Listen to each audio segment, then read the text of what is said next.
NBC presents Frank Lovejoy in Night Beat.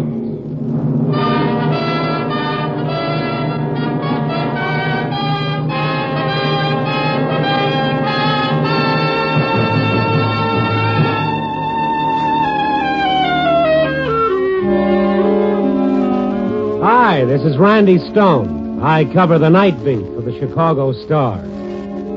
This little jewel, this little beauty, this little sweetheart of a story started on a hot night in June, around 7 p.m.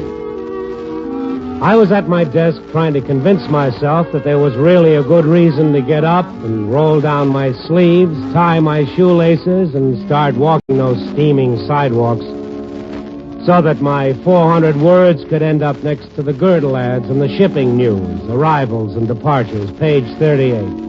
Oh, well, it's a living. So dry your tears and think... But whose tears? I looked up. She had stopped a few feet from my desk, looking at me like I was one of those $60 embalming jobs. A cute little thing in crisp linen and wet cheeks. Can't be that bad, kid. I'm sorry. I just can't seem to control myself. It's so awful. The elevator man said you were the only one around. And that's why you're crying? Oh, Mr. Stone, I just don't know what to do. About what? They called me an hour ago from the city pound. About my dog. Your dog? He's dead. Oh, well, that's too bad, but... He died of rabies. Oh? Been sick for days. I should have taken him to the veterinarian right away. Oh, it's my fault. Well, those things happen. I know it's tough losing a dog. That's not it. 5 days ago, he bit a man. Well, this man better start the Pasteur treatment post-haste. That's just it. Hmm? Oh, I tell you, since I got the call, I've been going crazy. What am I going to do? Do? I don't know who the man is. Do that over again? It's true. Sit down. What am I going to do? First thing you're going to do is start talking. Oh, he was such a nice young fellow. He said his name was Fred. Fred what? I don't know. He passed by my house every day on his way to work. My dog took a liking to him. Yeah? It was 5 days ago. Last Monday. The dog had been sick, like I said. When Fred came to pet him, the dog bit him on the face.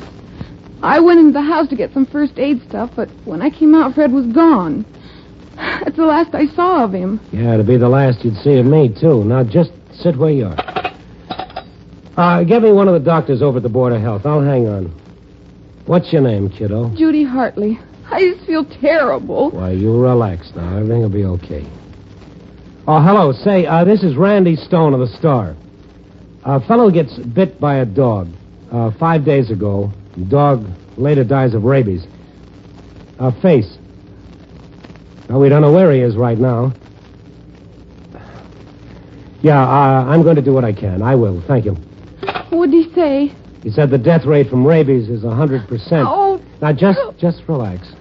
The Pasteur treatment has begun in time. There's no danger. Then we gotta find him. Well, there's another little gimmick, kid. When the bite is on the face, you only have about a week at the most to begin treatment. Then? Uh-huh. We got a couple of days to find this guy. After that, it's too late.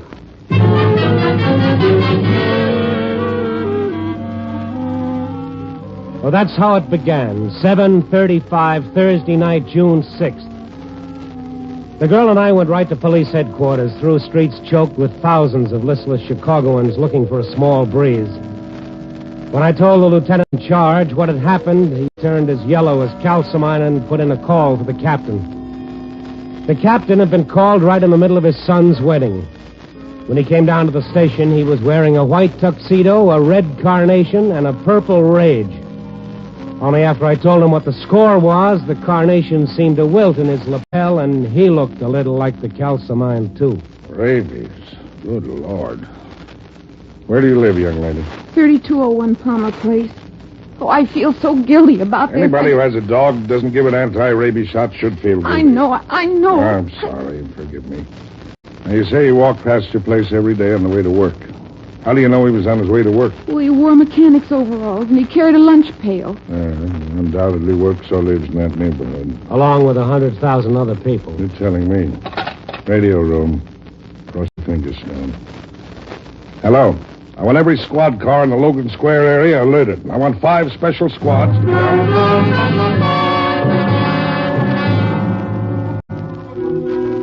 I uncrossed my fingers long enough to call in all the newspaper, radio, and television boys. We set up a news pool with me as liaison man because it all started at my little weather-beaten desk. And then the coverage began. With a 9 p.m. break, every radio and television station threw away their jingles and endorsements to announce that anyone bitten by a collie dog 5 days before should report to Captain Blair of the police at once. The evening edition of the Sun-Times, the Tribune, and the Star carried the same item on the front page. By 10 o'clock, the police switchboards were lit up like Christmas trees by people wanting to help. And by 10:30, the psychos were making their appearance. Oh, yes. Yes, I'm the one, all right. I did it. Did what? Judy, is No, he didn't. Oh, but I am. I confess. You must believe me. I killed them all. Every one of them. If you want me to, I'll take you to the bodies. That's sporting of you. Sergeant, will you escort the gentlemen to the bodies?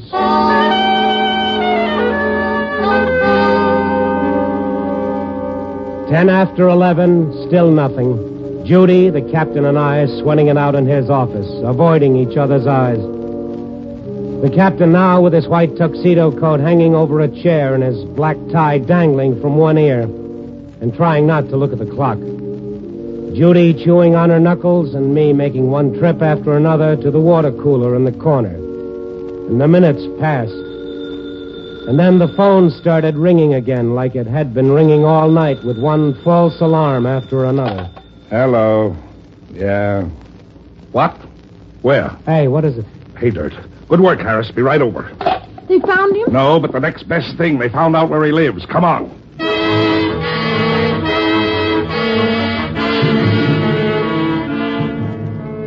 It was a rambling frame house over on Kedzie Avenue with a tin sign that announced housekeeping rooms newly decorated. 2 squad cars were parked in front, and a little gathering of citizens hung around wondering what the excitement was all about. A scrawny, hawk-faced landlady led us upstairs to a back bedroom, swinging a wadded newspaper at moths and flies. Well, here we are. As soon as Judy looked into the room, she stiffened with excitement and pointed to the dresser. His lunch pail. He always carried it. It's his. Of course it's his. Clothes in the closet are his, too. That whiskey bottle, it's his. Also, them girly pictures in the mirror. Nothing I hate worse than flies. What's this man's last name? Fred Graham's the name he gave me. Good. Now, do you They have say any... it might hit 103 degrees tomorrow. How do those fellas know? Answer me that. Well, that fixes your wagon, Sonny, the dirty little monster. Lady, do you have any idea where we can find Graham now? The third copper asked me that. And what did you tell the other copper? Told him I didn't have the slightest idea where Graham is now. When's the last time you saw him? 4 or 5 days ago. All them girly pictures, though. I figure he's got a roof over his head. All right, much obliged, Mother. Now, thank you to watch your language. Coming, Randy. Yeah, Tony. You Me? hold still. Why? Hey! Oh, the little stinker got away. I hate flies.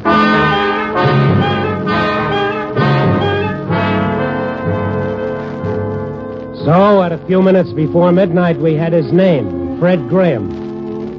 And after the cops finished going through his room, we also had his personality. This was a lover boy from way back. Couple dozen love letters that made Chicago's heat wave seem puny by comparison.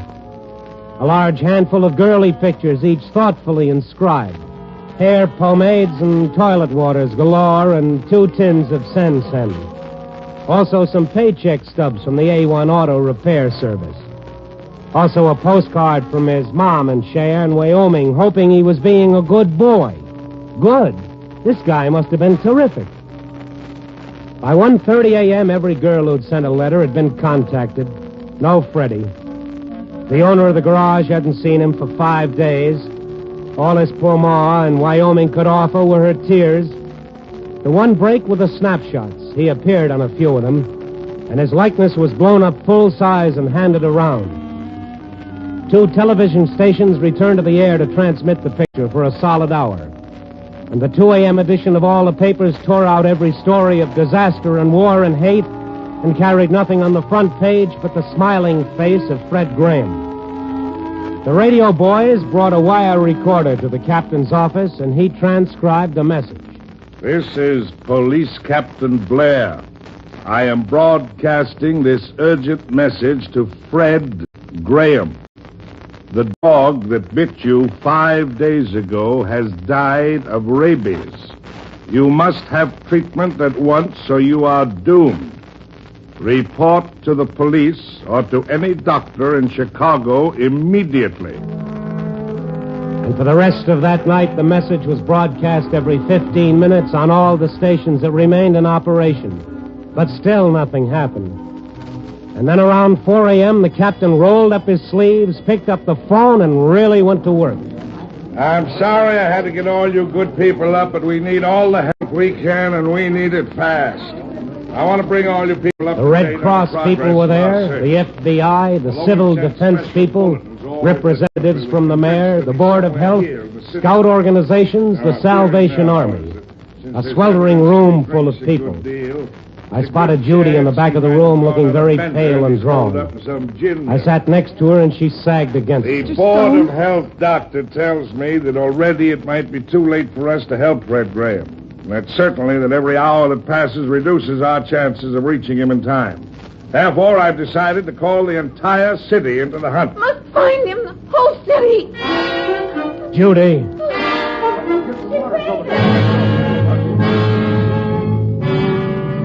She folded up like a rag doll. I carried her outside to the first aid room where a nurse began bringing her around. When I returned to the conference room, I saw Judy's purse on the floor where she dropped it. I picked it up. It sagged suspiciously. I opened it. A gun. When I went back to the first aid room, she was feeling better. That is, until I handed her back the purse. You found the gun. Uh-huh. I want it back. Why? Because it's mine. I have a permit. You'll have to come up with a better reason than that. It doesn't matter. I'll get another gun. If not a gun, something else. Now, kid... Don't you understand? It's like I killed him. It's just the same. That's nonsense. That's how I feel. And if they don't find him in time, I couldn't live either.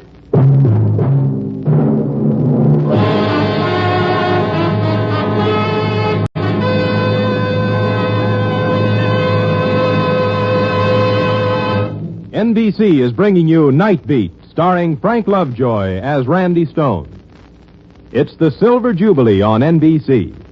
I'd like to take just half a minute to alert our listeners for 2 more top mystery shows heard tonight on NBC. First, straight from the famous Craig Rice novels, hear The Amazing Mr. Malone. Then later hear Herbert Marshall starring as the man called X, who proves that the symbol X stands for adventure in all the distant and dangerous places of the world. Listen for The Amazing Mr. Malone and Herbert Marshall as the man called X, later tonight over many of these same NBC stations.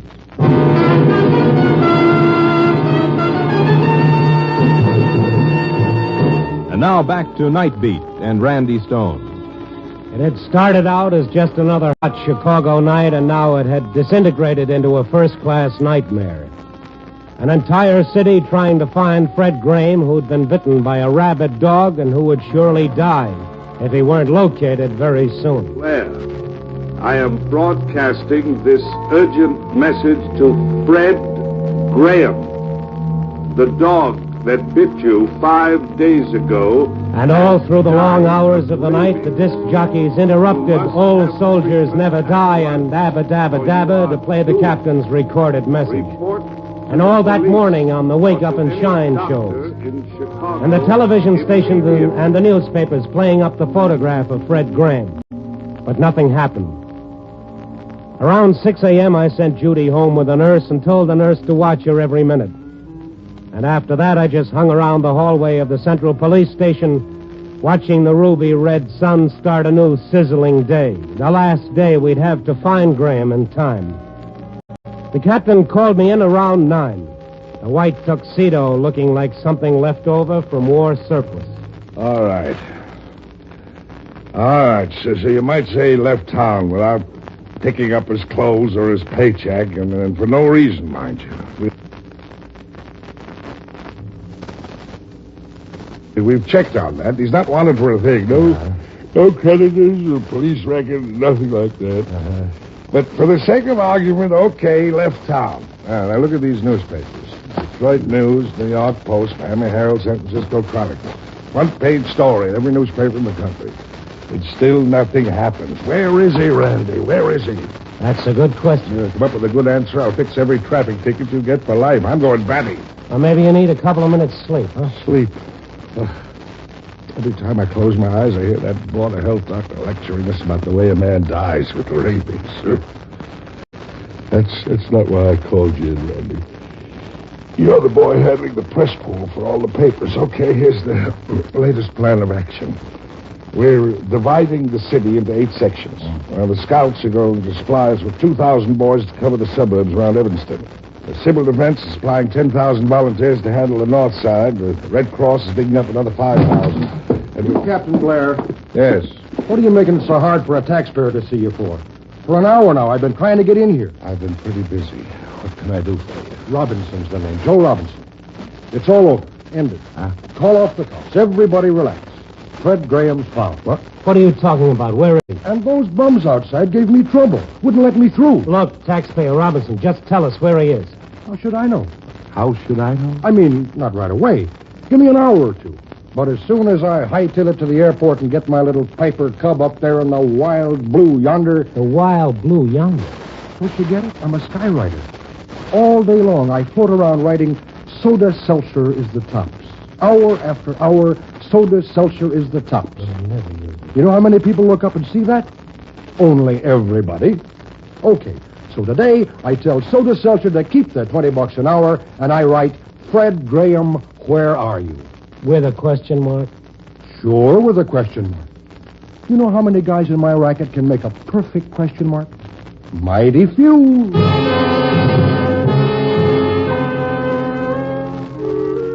As gently as possible, we eased Joe Robinson, the flying taxpayer, out of the place. But in a cockeyed way, he was symbolic of the entire city, ready to give up $20 an hour to help find Fred Graham. Yeah, that's how it was everywhere.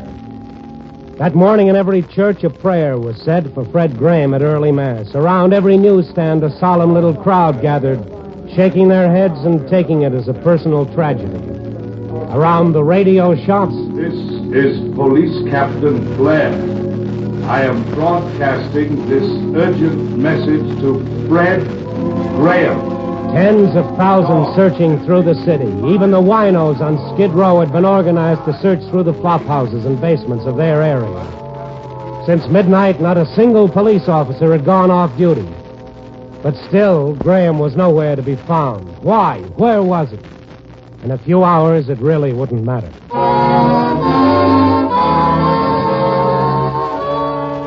Around 8 that night, I left the police station where you could have cut the gloom with a butter knife. And through the hot streets where gloom followed at my heels, and up to my office at the Star where the gloom was waiting for me. Everyone crowding around me, wanting to know the latest, and when I told them there wasn't any latest, they moved away quietly. These characters who'd covered stories of wars and famines and pestilence where millions had died needlessly. It's a crazy world. I went over to my desk to try to write the story, and then I saw the stack of telephone messages. I thumbed through them quickly, mostly from people wanting to help. But there were 8 of them that said exactly the same thing. Call SU-13689, urgent. Nothing could be very urgent after today.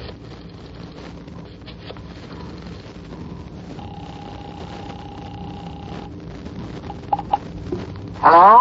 This is Randy Stone of the Star. Why didn't you call me before? I've been going crazy trying to reach you. Didn't you get my messages? I've been away from the office on the Graham story. That's what I'm calling about. He wants to talk to you. Oh. Fred Graham. What? But you've got to come alone. Look, he needs help. He needs it fast. I know that. But that's the condition. That you come alone. What's the address? Alone? Yes. What's the address? 2830 Rogers Avenue, apartment C. I've got it. How does he feel? Terrible. Hurry.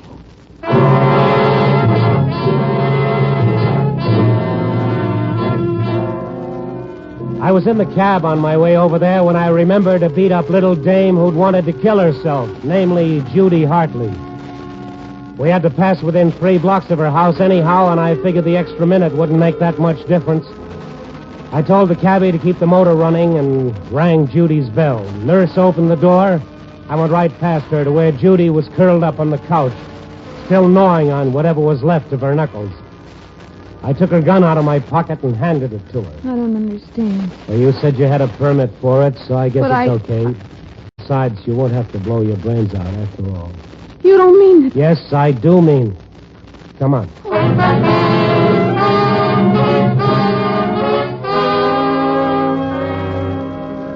2830 Rogers Avenue was a punch-drunk apartment building leaning up against a moldy gasworks. But to Judy and me, Buckingham Palace never looked so good. The dark hallway smelled more of cabbages than of kings, and beyond was a flight of stairs lit by a single flickering light bulb that dangled listlessly, willing to let well enough alone. I pressed the button marked C, and we waited. And then upstairs, beyond our sight, a door opened. Mr. Stone? Yeah. Graham? That's right.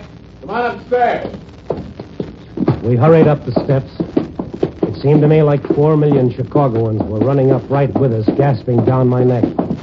And then it came to me that I was doing all the gasping. And up ahead was another hallway, lit by another no-talent bulb. A young man was standing beside an open door. Brother, am I glad to see you? Yeah. No. Oh, no. No. He spun around, went back into the apartment, slammed the door behind him. I must make a grand first impression. Graham, open up, Graham. Oh, what's wrong with you? Maybe he's already starting to get sick. I read somewhere we're acting like this is one of the first symptoms. Yeah. Oh, break down the door. Break it down. Stand back. Me and my dynamic tension. That's it. That's it. I stepped through the broken door and into the small bedroom. He'd been desperately trying to get out the window, and now he was cowering against the wall like a mad dog. Oh. Judy, get on that phone quick. Call Captain Barnes. Have him get an ambulance over here right away. He won't need an ambulance. He'll need a hearse. Why? Oh, now listen to me, sweetheart. I can explain everything. Sweetheart. Hey, Judy. Judy. What are you doing with that gun? Killing a dirty rat. Yes, the gun I'd given back to her half an hour before. The first shot shattered the window. The second knocked the head off a pink Cupid doll on the dresser. And the next two did terrible things to the ceiling plaster. The fifth went through a silk lampshade, making the tassels wave back and forth. The last shot was really a dangerous one. It came within 3 feet of Fred. And after that, the gun just clicked harmlessly several times. And after that, Judy began crying, which is where I came in. And then Fred started crawling over to her. Oh, come on, sweetheart. Don't cry. Please, don't cry. Oh, Freddie. Oh, baby. Freddie, I wanted to find you and kill you. Now look at me. You wanted to kill him. Graham, where are the dog bites I've heard so much about? Oh, isn't this a fantastic little thing? But I do love her. I love her. I love her. Oh, Freddie. The next time I get jealous, I want you to turn me over your knee. Wait a minute. Wait, what is this? Last fight we had, that was a real Lulu, wasn't it? She made me give her back all the letters and pictures, and still she wasn't satisfied. When I heard she bought a gun to kill me, I figured it was time for me to drop out of sight. So, in order to find you, she came around to me with a story about her dog? She doesn't even have a dog. Scared to death of him. Oh, no, this isn't really happening to me. Well, gee, I never expected there to be such a fuss about it, Mr. Stone. Oh, no, Randy, it's all a dream. This is a dream. I just thought that maybe you'd help me find him yourself. Oh, hang on, Randy. Everything's going to be okay. Really, it's just That's why when the captain called all those people in, that's why I fainted. Oh, that's why you fainted. Sarah Bernhardt, you know what you've done to this fair city of 4 million people in the last 24 hours? I guess that was sort of a silly thing to do. Wasn't it, Mr. Stone?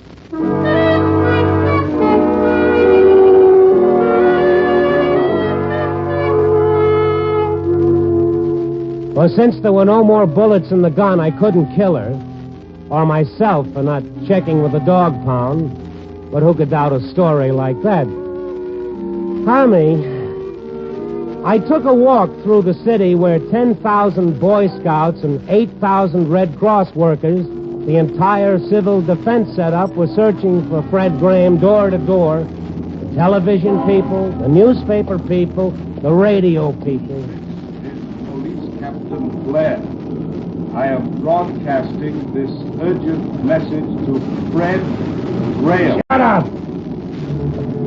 All those cops working the night through without a moment's sleep. The winos searching the flop houses. Every church offering up prayers. Dismally, I looked up into the sky myself, only to see in the fast-fading dusk a skywriter putting a smoky question mark on Fred Graham. Where are you? The whole city, 4 million people. What was the caliber of that gun?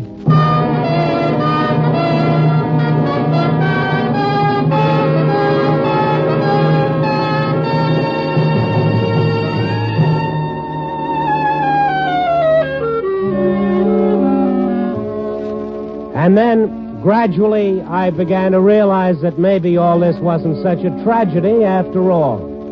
Oh, sure, I was in for the razzing of my life, but just the same, maybe something wonderful had taken place without anybody realizing it. So what if the thing turned out to be a phony? There was nothing phony about the way this town of 4 million closed ranks and forgot all their petty little problems and went to work.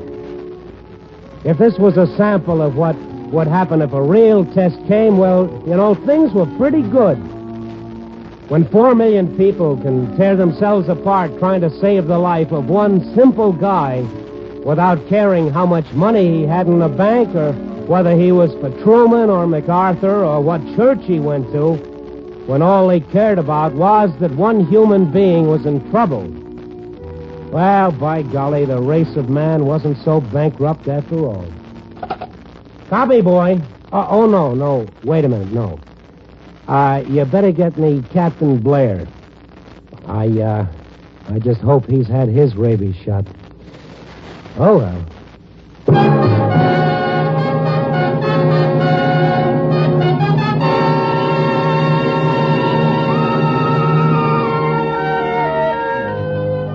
Night Beat, starring Frank Lovejoy, is produced and directed by Warren Lewis. Tonight's story was written by Larry Marcus with music by Robert Armbruster. The part of the captain was played by Alan Reed. Others featured were Virginia Gregg as the landlady and Laura, Paul Frees as Fred, Joyce McCuskey as Judy, and the pilot Homer Welch. Frank Lovejoy can currently be seen co-starring with Joan Crawford and Robert Young in Warner Brothers' Goodbye, My Fancy.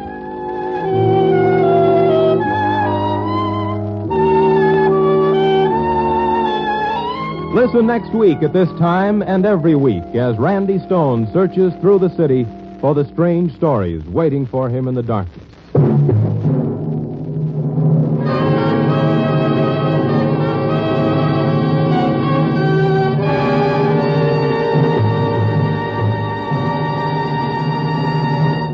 Night Beat came to you from Hollywood.